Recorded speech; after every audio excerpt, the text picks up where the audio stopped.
जिसको अपने सतगुरु पर भरोसा है, स्वयं अपने ऊपर भरोसा है, गुरु की वाणी पर भरोसा है, उसके भोलेनाथ जो है ऐसे संयोग मिला देते हैं अपने आप कि उस जीव का कल्याण होना आवश्यक हो जाता है। आज के दिन तुलसी के पेड़ के पास ज्योत जलाना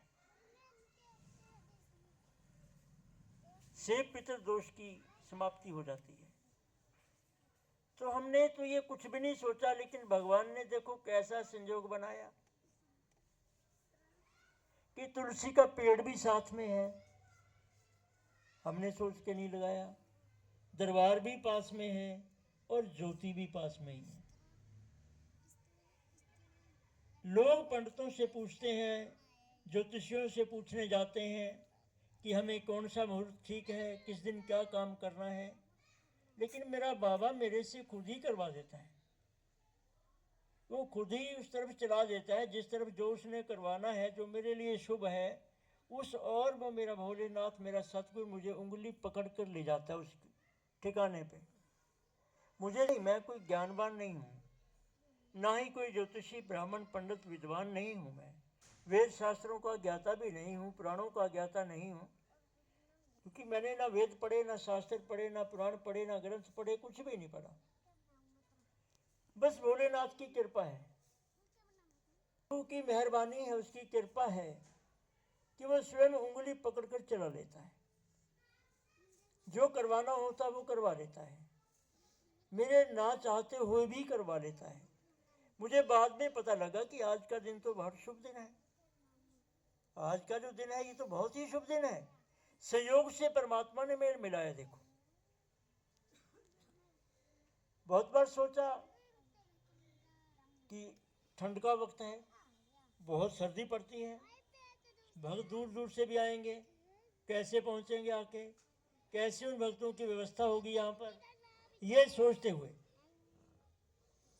ये सब कुछ सोचते हुए भी परमात्मा ने फिर भी ऐसा दिन निश्चित कर दिया जो मेरे लिए अति भाग्यशाली, मेरे परिवार के लिए, मेरे अपने लिए, मेरे सतगुरु के शिष्यों के लिए। इसमें सभी का कल्याण है, अकेला मेरा नहीं, सबका।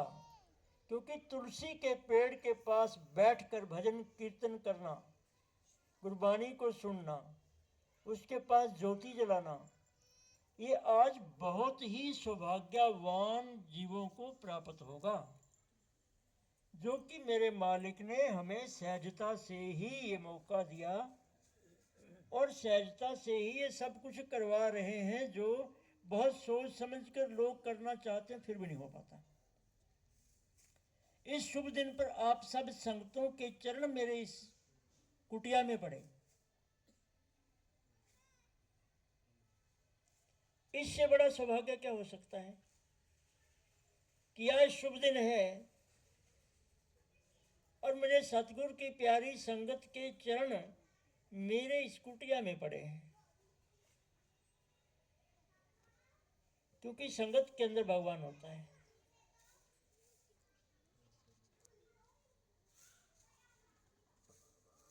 तो आज ये सौभाग्य परमात्मा ने दिया है, भगवान ने दिया है, उसकी कृपा से मिला है। आप, मैं ये कहता हूं कि आप सिर्फ परमात्मा की तरफ चलो, सतगुरु से शब्द की प्राप्ति करके, सतगुरु पर निश्चय करके भगवान की तरफ चलना आरंभ करो। तुम्हारी व्यवस्था तो परमात्मा खुद कर देंगे, तुम्हारे बिगड़े हुए काम तो भगवान खुद ही संवार देंगे, तुम्हारी बिगड़ी हुई तकदीर को तो खुद ही बदल देंगे। तुम चलो तो सही, सच्चे मन से गुरु के हुक्म के अनुसार, गुरु के नियमों के अनुसार, मर्यादा के अनुसार आप चलिए तो सही। आप एक कदम चलेंगे, भगवान 100 कदम आपकी तरफ आएंगे। आपका कितना भी काम बिगड़ा हुआ हो, कितना भी कोई कहे तुम्हारी किस्मत खराब है, तुम्हारा भाग्य खराब है, तुम्हारे कर्म खराब हैं, तुम्हारे ग्रह दशा खराब है, कोई कितना ही कहे, लेकिन मेरा ये अनुभव भी है और मैं ये कहता भी हूँ कि तुम्हारा कुछ कितना भी खराब क्यों नहीं है, सब कुछ ही खराब है। आप परमात्मा की तरफ चलना तो शुरू कीजिए, बिन किसी स्वार्थ के, बिन किसी कामना के। एक सिर्फ भगवान की तरफ चलना ही है, हमारी कामना नहीं कोई भी, चाहत नहीं है कोई भी कि हम चलेंगे तो भगवान हमें ये देंगे, भगवान हमें ये देंगे, भगवान हमें ये देंगे। नहीं, निष्काम भाव से चलो तो सही, सच्चे भाव से चलो तो सही, निष्कपट होकर चलो तो सही। यानी कि अंदर हृदय में कपट हो और ऊपर से हम राम राम रटें कि मुख में राम बगल में छुरी, फिर नहीं। वो जानता सब कुछ, वो अंदर की बातें जानता है, बाहर की जानता है, घट घट की बात जानता है, पट पट की बात जानता है। उससे क्या छुपा है? जैसे बाहर हो वैसे ही अंदर बनो। बाहर अच्छे हो तो अंदर भी अच्छे बनो, अंदर अच्छे बन जाओगे, बाहर अपने आप ही अच्छे बनते चले जाओगे। तो जैसे जैसे परमात्मा की ओर आपका एक एक पग बढ़ना शुरू हो जाएगा, आपकी ज़िंदगी में नई किरण, नई आशा, नई उम्मीद जागनी शुरू हो जाएगी। आपके बिगड़े हुए कार्य बनने शुरू हो जाएंगे, आपके सोए हुए भाग्य, बिगड़ा हुआ भाग्य सबने लग जाएगा, उज्जवल भाग्य है। जो आपका भविष्य आपको अंधकार लगता है, वो आपका अंधकारमय भविष्य जो दिख रहा है आपको, वो उज्जवल हो जाएगा। एक बार चलो तो सही। लेकिन मनुष्य सब कुछ करता है, अपने जीवन में भगवान को शामिल नहीं करता, परमात्मा की बंदगी को शामिल नहीं करता, भगवान को अपने जीवन में शामिल नहीं करता। बाकी सब कुछ काम किए जा रहा है, धन भी कमा रहा है, विवाह शादियां भी हो रही हैं, बच्चे भी हो रहे हैं, कोठियां भी बन रही हैं, कारोबार भी चल रहे हैं, रिश्तेदार भी बन रहे हैं, मित्र दोस्त भी बन रहे हैं, ज़मीनें जायदादें भी बन रही हैं, व्यापार बिजनेस भी हो रहा है। लेकिन एक परमात्मा को शामिल नहीं कर रहे। जब तक एक परमात्मा को शामिल नहीं करोगे, तब तक ये ज़िंदगी सुखमय नहीं होगी, तुम्हारी ज़िंदगी आनंदमय नहीं होगी, तुम्हारी ज़िंदगी शांति प्रिय नहीं होगी। एक व्यक्ति था, वो ऊंट रखता था, ऊंटों का व्यापार करता था, ऊंट रखता था। एक समय ऐसा आया कि उस व्यक्ति का अंतिम समय आने को हुआ, कि मौत का समय आने वाला हो गया उसका। तो उसने अपनी वसीयत लिखी है कि जितने मेरे ऊंट हैं, इनमें से आधा मेरी पत्नी को दे दिया जाए, एक पुत्र को 5वां हिस्सा दे दिया जाए, एक पुत्र को 4था हिस्सा दे दिया जाए। ऊंट कितने थे? ऊंट थे उसके 19 ऊंट थे उसके। तो मुझे ये बताओ कि उसने कहा कि जितने ऊंट हैं मेरे, इसमें से आधा मेरी पत्नी को दे दीजिए। अब 19 का आधा कैसे हो? 9.5 बनेंगे, एक ऊंट काटना पड़ेगा। उसने कहा एक पुत्र को 5वां हिस्सा दे दो, 5वें हिस्से के 4 ऊंट बने, तो 19 में से 5वां हिस्सा बोलो कितना बनेगा? फिर भी ऊंट पूरे नहीं हुए। एक को कहा 4था हिस्सा दे देना, 4था हिस्सा कैसे करे 19 का? फिर भी पूरा ऊंट नहीं, ऊंट तो काटना ही पड़ता है, नहीं तो हिस्सा बनता नहीं था उसका। उसके बाद बड़े समझदार लोग वहाँ कि कैसे किया जाए बंटवारा। वो तो मर गया, चला गया, वसीयतनामा उसके पास है। अब वसीयतनामा उसका बदल नहीं सकते। ऊंट 19 है, जो उसने लिखा वही करना था। वसीयतनामा घरवाली कहे मुझे आधा दो, उतरे कहे मुझे 5वां हिस्सा दो, दूसरा कहे मुझे 4था हिस्सा दो। अब ऊंट 19 बटे तो बटे कैसे, ये बताइए? बड़ी समस्या खड़ी हो गई। आप बताओ 19 ऊंट कैसे बटेंगे? बट नहीं सकते, वो काटना पड़ेगा ऊंट, पूरे नहीं आएंगे।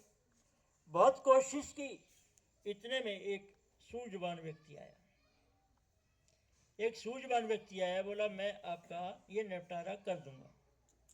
अरे बहुत अच्छी, आप तो भगवान आ गए हमारे लिए, आप भगवान आ गए हमारे लिए, बंटवारा कर दो हमारा। तो वो व्यक्ति ऊंट पे चढ़ के आया, जो सूझवान व्यक्ति था। वो कहता ऊंट कितने हैं तुम्हारे पास? बोले जी 19 ऊंट हैं। बोले ये एक ऊंट मेरा शामिल कर लो, इसमें 20 कर लो इनको, कि एक मेरे वाला ऊंट 20 में 19 में शामिल कर लो, 20 कर लो इसको। अब 20 का आधा किसको देना? घरवाली को 10 दे दो उसको। 20 का 5वां हिस्सा 4 एक पुत्र को दे दो। 20 का चौथा हिस्सा 5 ये दूसरे वाले को दे दो। कितने हो गए भाई? 10 एक को चले गए, 5 एक को चले गए, 4 एक को, कितने हो गए? 19। और 20 में ऊँट वो अपना लेके वो भी चला गया। ऊँट 19 के 19 बांट दिए, 20 में शामिल किया, वो लेके आपका घर चला गया। ऊँट भी पूरे हो गए और वसीयतनामा भी पूरा हो गया, उसका ऊँट उसको मिल गया। हमारे जीवन में भी 19 ऊँट हैं, बंटवारा नहीं हो रहा। कहीं कुछ घाटा पड़ रहा है, कहीं कुछ कमी आ रही है, कहीं कुछ कमी आ रही है, कहीं कुछ कमी आ रही है। 19 ऊँट हैं हमारे पास, 20वां ऊँट नहीं है। यदि 20वां ऊँट भगवान को शामिल कर लिया जाए, 19 में जो अगर भगवान को शामिल कर लिया जाए, तो जैसे उसने बंटवारा कर दिया, इसी तरह हमारी जिंदगी की बड़ी आसान हो जाएगी। जैसे आसानी से बंट गए, कहाँ तो वो दुविधा में पड़े हुए थे कि अब 19 को बांटें तो बांटें कैसे, कम लेने को तैयार नहीं कोई, आधा काट नहीं सकते, दुविधा में फंसे हुए। अरे मनुष्य का भी यही हाल है। मनुष्य में भी दुविधा में फंसा हुआ आदमी ना कुछ छोड़ सकता ना कुछ कर सकता। चैन आती नहीं, पूरे बढ़ते नहीं, लाख कोशिश करता वो, कहीं ना कहीं कमी पड़ती है उसमें, कहीं ना कहीं कमी आ जाती है उसके जीवन में। कोशिश लाख करता है, क्यों कमी आती है? क्योंकि भगवान का नाम शामिल नहीं है उसकी जिंदगी में, इसलिए वो दुखी है। भगवान को शामिल कर लोगे, ऊँट तुम्हारे 19 ही रहेंगे, लेकिन व्यवस्था बन जाएगी साथ। जैसा जीवन चाहिए वैसा जीवन बन जाएगा। खाली एक परमात्मा के नाम को इस जीवन में शामिल करना है। ज्ञान इंद्रियां हमारे पास हैं, कर्म इंद्रियां हमारे पास हैं, इस तरह मिला के ये 19 है जो गुण है हमारे अंदर।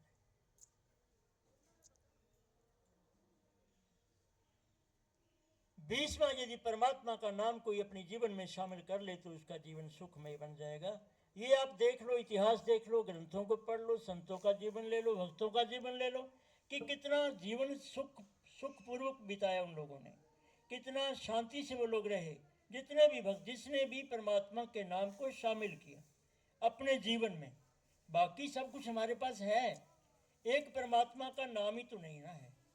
उसकी कमी है, उसकी वजह से सारा जीवन जो है हमारा अव्यवस्थित पड़ा है, व्यवस्था नहीं बन रही। कभी धन जुटाते हैं तो परिवार में कोई अशांति फैल जाती है, परिवार को व्यवस्थित करते हैं तो कारोबार में कहीं ना कहीं घाटा नफा पड़ जाता है, उसको व्यवस्थित करते हैं तो इस शरीर में कोई रोग लग जाता है, उसको व्यवस्थित करते हैं तो कोई अपने में से कोई मौत को प्राप्त हो जाता है, जीव चला जाता है हमारे बीच में से कोई ना कोई। इस प्रकार ये जीवन व्यवस्थित नहीं हो रहा, पूरा जीवन कहीं ना कहीं कोई ना कोई कमी इसमें जरूर आ रही है। यदि इसमें एक परमात्मा का नाम शामिल कर लिया जाए, भगवान को अपने अंदर शामिल कर लिया जाए, तो ये जीवन बड़ा सुखमय और परिपूर्ण हो सकता है, हो जाता है।